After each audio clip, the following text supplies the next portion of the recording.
to Phoenix for Booker or something like that, which I doubt. They need to get some of them Gators. Oh, man. What is that What is velvet? that color? Oh, yeah. GA at the Lakers game, bringing back the old school. That's my point guard of my favorite team. That's my point guard, man. He was with UNLV. How about that, LeBron? Kevin McHale. Dang, he made Kevin McHale look smart. Great Kevin McHale. The great Kevin McHale. That's right. I should have started with that. And how about the great, terrible play early of the Lakers, Candace? Well, it was all about just being sloppy, turning the ball over. Philadelphia really excelled in not having to really do much on offense, but score transition buckets. Yeah, and I think sometimes when you got a team like the Lakers and you got a big game opponent coming in town and you don't have your best player, you kind of want to, you let them hit you first, right? And then once the Lakers start hitting back, they wind up getting themselves back in the game just playing based off energy. But you're not going to beat a team like this. Shaq, we know this is your team. Your heart is with them as well. Oh, JaVale with the dunk. 34 points off of 21 turnovers to start the game for the 76ers. Let me ask you something, Shaq. If the trade does not happen by February 7th and LeBron comes back, can the Lakers make the playoffs without a significant trade, namely for a shooter? I think they can make that 8th, 7th spot, but you don't want to be messing around playing Golden State. But you never know, because we all know it's about the momentum of how you're playing. Maybe it could be one of those 8 seeds to try to upset a #1 seed. I've seen it before when Barron beat the Dallas Mavericks. So he's definitely going to want to make the playoffs. But the good thing about LA is LeBron still has that cushion. If he doesn't make the playoffs, people are not going to be mad. They're giving him that 2-year window to where we want to see him back in the finals. So hopefully the trade will be made. But if the trade is made, is it enough for the mighty Golden State Warriors? And I say no. DD, you just heard Shaq. Let me throw something crazy to you. If there isn't a trade for the Lakers this year, why wouldn't you sit LeBron down, who's been to 9 straight finals, and let him finally rest, as opposed to, and maybe getting a draft pick, as opposed to... My neck and my back. We used to call that breaking your back on the rim for real. As opposed to BD fighting for his life. Playing, that's getting home. And his back really hurt. I didn't see that. See how he landed? No, he is really hurt. Yeah, we don't get him so much. See what is this? My neck and my back. Yeah. Man up with some icy hot. But BD, could you see that or no? I was looking at the way the season is with the Lakers. 2 games out of 5. And LeBron with this injury, right? Because, a guy with his type of explosion and power, you need, that's your power base. So, if I'm the Lakers, I would look long and hard at where we are in the playoffs, where LeBron is with his injury, and I wouldn't be opposed to sitting him down and really getting ready for next year. I'm glad you agreed, because people thought I was crazy, and I'm like, he's played a lot. The thing you want is him healthy any year, and you're going to win. Exactly. Him coming back a little bit up under the weather. Preservation is great, especially when you got LeBron at his age. If you can preserve him and find the time to do that now, then, the type of player that he is, you'll get another good 3-4 year run out of him. Yeah. Candace, you've seen injuries, you've been around the game a long time. With a guy like Embiid, why do they keep playing him? Even in games like this, blowouts, when he may be injury prone, or you just want to make sure you sustain him and keep him healthy?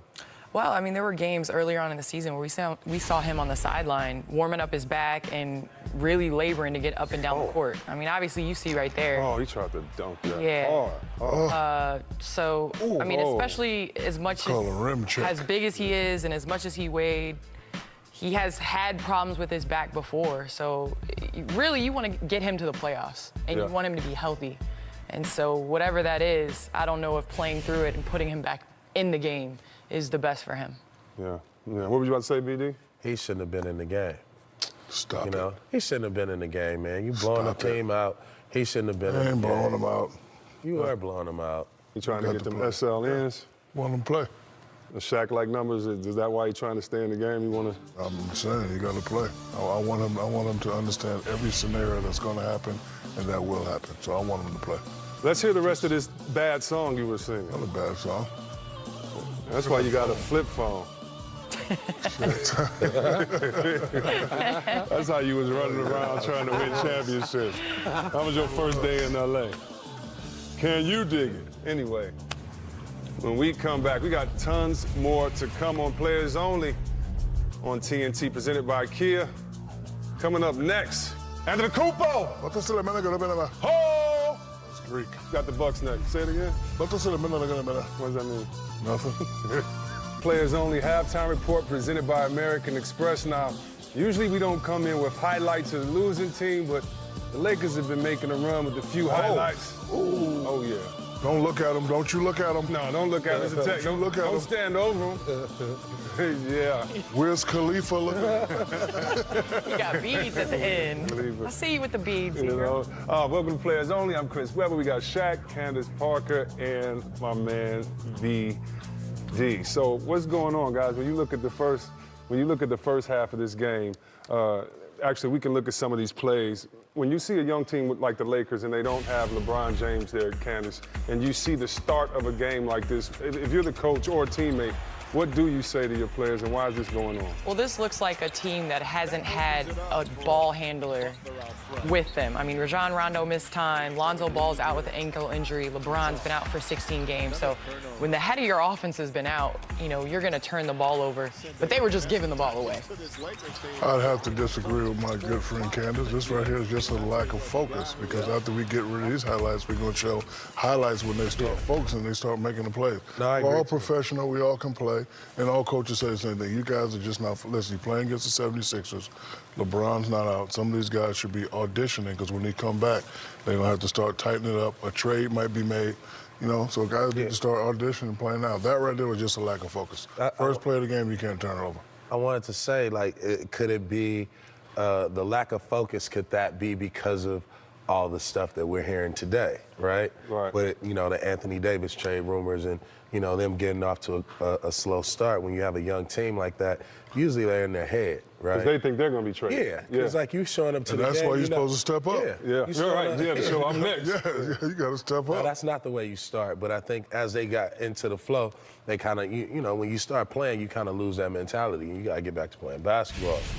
So could it also be that the ball's in the wrong people's hands? I mean, you see Josh Hart with the ball in his hands trying to make plays as opposed to, you know, these guys are used to having made finishing plays and not having to make them. I mean, but they're down, they're playing in L.A., and we all know how the L.A. fans are. They're getting back in the game right there. Mike Penberthy with the two-handed jam. Doing it on the They're starting to come up, yeah, and they're a little bit more focused. Let me ask you Playing something, with great Shaq. energy. Shaq, you played in two cities that were temptations for teammates, and that was Miami and the Lakers. Did the great Lakers team ever say, this team is coming in tonight, or did you say, this team is coming in tonight? I know that they went out last night. We need to start early and get off to a 10-point lead because then they won't come back. Or in Miami, both places temptations for players. It also depends on your plan. When you're playing against a great team that really has championship aspirations, like you guys never went out. So like we would definitely worry about y'all. But the young teams, we know they was going out. You know how I knew? 'Cause when I went out, I saw them. So I knew who was out and who wasn't out. And you know, the Lakers again, they were not mentally ready. And you know, once the crowd started getting into the game and LeBron started talking, you know, making faces and stuff like that, their concentration and their focus was a little bit better, and they're starting to get back in the game. But, you know, Philly cannot lose this game today. Yeah. Against the LeBron-less Lakers, you got to get that win. See, you're not going to put Cleveland in that mix of going out late at night? No? Nobody went out in Cleveland? They went to the movies. Okay, my bad.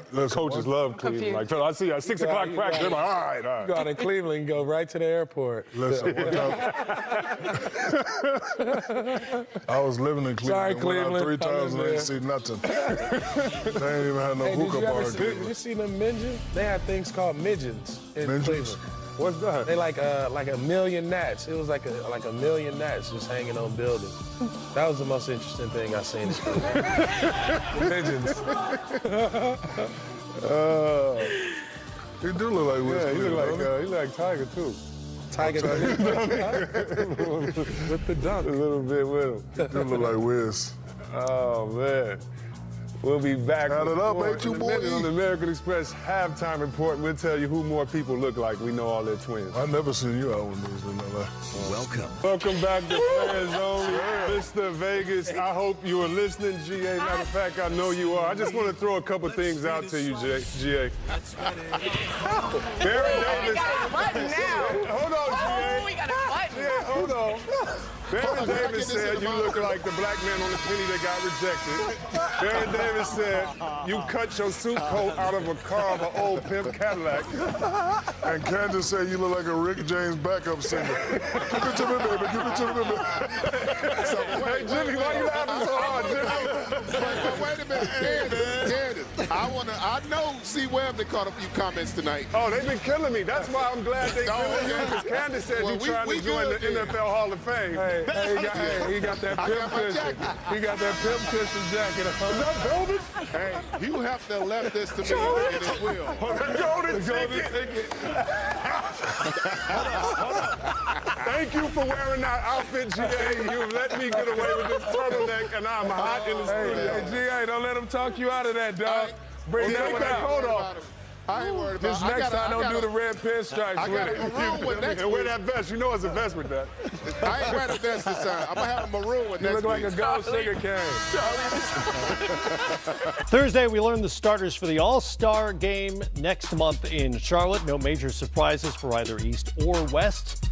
In the Western Conference, Steph Curry, James Harden, of course, Paul George, Kevin Durant, and the leading vote getter, LeBron James. The reserves come out Thursday on TNT. The coaches will cast the votes that count, but helpfully, we're here to make our choices as well, in case the coaches aren't sure. Actually, they've probably already cast Helpfully, we are here. Helpfully. That's I we're don't know helpful to whom, but we're really a service. We provide a service here on NBA TV, right? That's dangerous. Very dangerous. We're here to pitch in wherever we can. Yes. All right, so here's who we chose for the other 7 spots in the Western Conference. And there's some disagreement, maybe more disagreement than I would have predicted. We all agree on Anthony Davis, if he's available to play, Nikola Jokic, Damian Lillard, and Russell Westbrook. I went DeRozan, Karl Anthony Towns, and Klay Thompson. Czar, you've got LaMarcus Aldridge, as does Griff. You both have Rudy Gobert. And Czar, you have Donovan Mitchell. Griff went with Drew Holiday. Please explain yourselves. Coach, I'll go first. Okay. So the reason I've got Drew Holiday in that last spot versus Klay Thompson is that I think Drew has been very quietly since last season one of the most underappreciated stars in our league. He plays both sides of the ball with equal passion. He's been essential for them and really their most consistent player. They've had to play 9 games to this point, or he's had to play 9 games to this point without AD.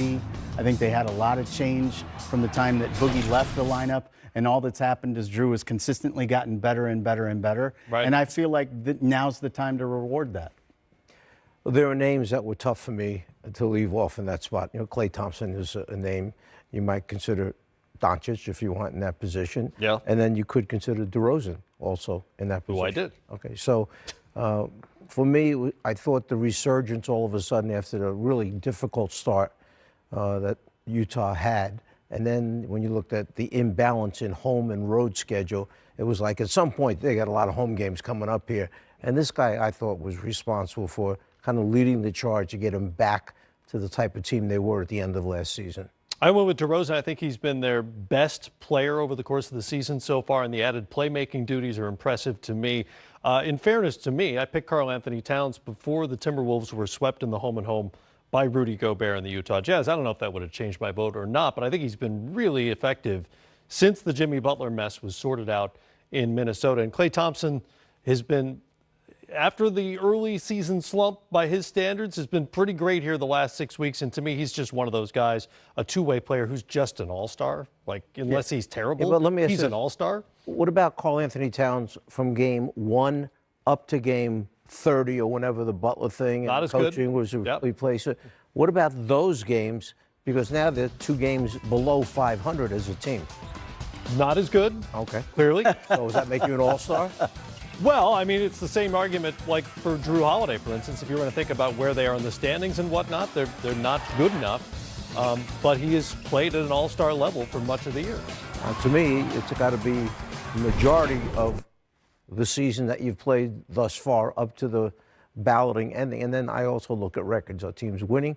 Because if you're an all-star player, shouldn't you help your team? You be a should be winning affecting team? your team winning. I agree with that. And so almost, I think everybody I picked aside from Towns is on a playoff team. And I think that's why Klay Thompson not being on my team is the hardest, because I don't think it should just be that you've played well in the majority of the games. Sure. I think you have to play both sides of the court.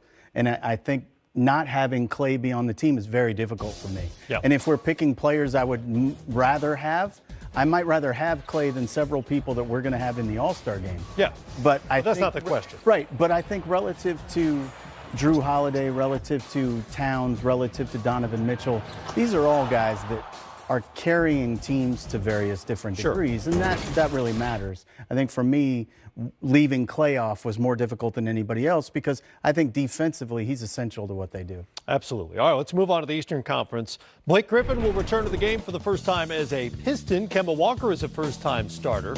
They'll be joined by Kyrie Irving, Joel Embiid, and leading vote-getter Giannis Antetokounmpo. They all made the starters cut. Our reserves, I have not seen yet. From you guys, I know who my reserves are. I hid mine out, to be honest. I didn't want you seeing them. Well, I'm excited. That's all right. I can tell you this, though. The picture of the West All-Stars featuring two guys that left from the East to the West within the last year sure makes the West look awfully deep.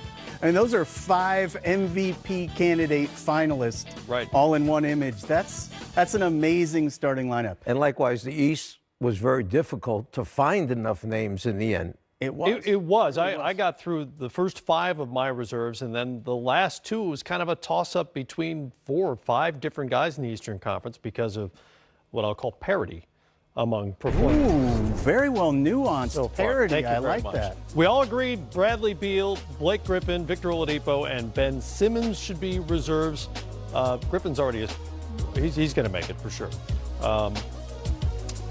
Kyle Lowry, Nikola Vucevic, and I picked Spencer Dinwiddie, even though he's hurt now, over D'Angelo Russell as my Nets representative. You guys went respectively Lowry, Pascal Siakam, Chris Middleton, Griff, Jimmy Butler, Vucevic, and Chris Middleton.